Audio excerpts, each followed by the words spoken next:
This is the story of The Lady Who Lived in a Car by Suzanna Hubbard. There she is. My name is Molly. Me and my brother Charlie live in Robinson Street. It's nothing special, quite ordinary really. Well, except for Miss Lettice. She lives in a car. Miss Lettice can tame the local wildlife. Wow, look, a fox and an owl and a bunny, a squirrel, sure. And Miss Lettice can ride on a unicycle with Smiler, her dog, on her head. And Miss Lettice can play on the big bass drum. And Miss Lettice tells us the best stories ever. Look at them, they're sitting in Miss Lettice's car.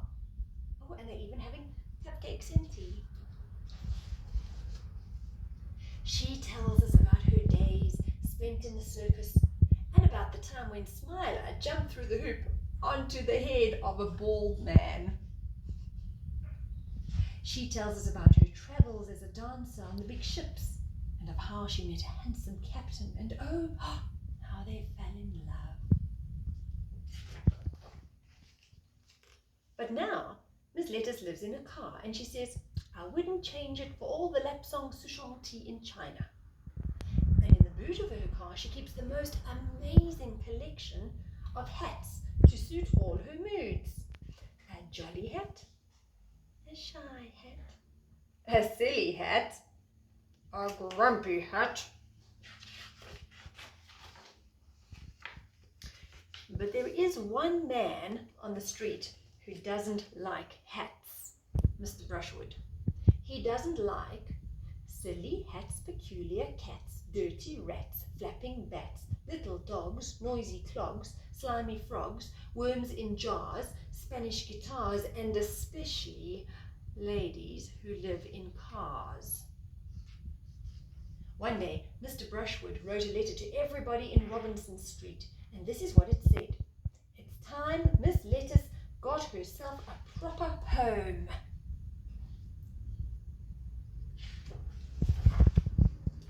Me and Charlie took the letter straight to Miss Lettice. What shall we do? We said. Miss Lettice put on her thinking cap. It was a feathery owl-shaped hat. I know, she said. We will challenge Mr. Brushwood to a contest. If he wins, then I will leave Robinson Street. But if I win, he must wear one of my hats. So we knocked on Mr. Brushwood's door and told him our plan for a big competition. Will you say yes? We asked. And with a fat grin and a sly look in his eye, he said, yes, I'll do it. First, we had a hula competition. Hooray! Miss Lettice came first with 148.5 hoops. Second was an enormous jam tart eating competition, but, oh dear, Mr. Brushwood gobbled his tart all down in one. Next, we had a can-can dancing competition. Yippee! Miss Lettice won again with 165 kicks. Then we had a pea soup drinking competition. Would you believe it? Mr. Brushwood drank all his pea soup and then Miss Lettice's in one go.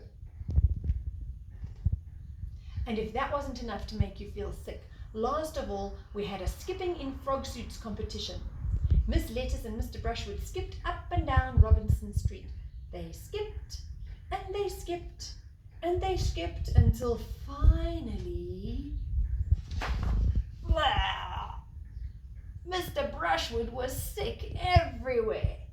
Pea soup and jam tart. Yuck. Don't really want to touch that page. Poor Mr. Brushwood felt very ill. But at least Miss Lettice gave him her get-well-soon hat to wear. And thank goodness, Miss Lettice is here now to stay.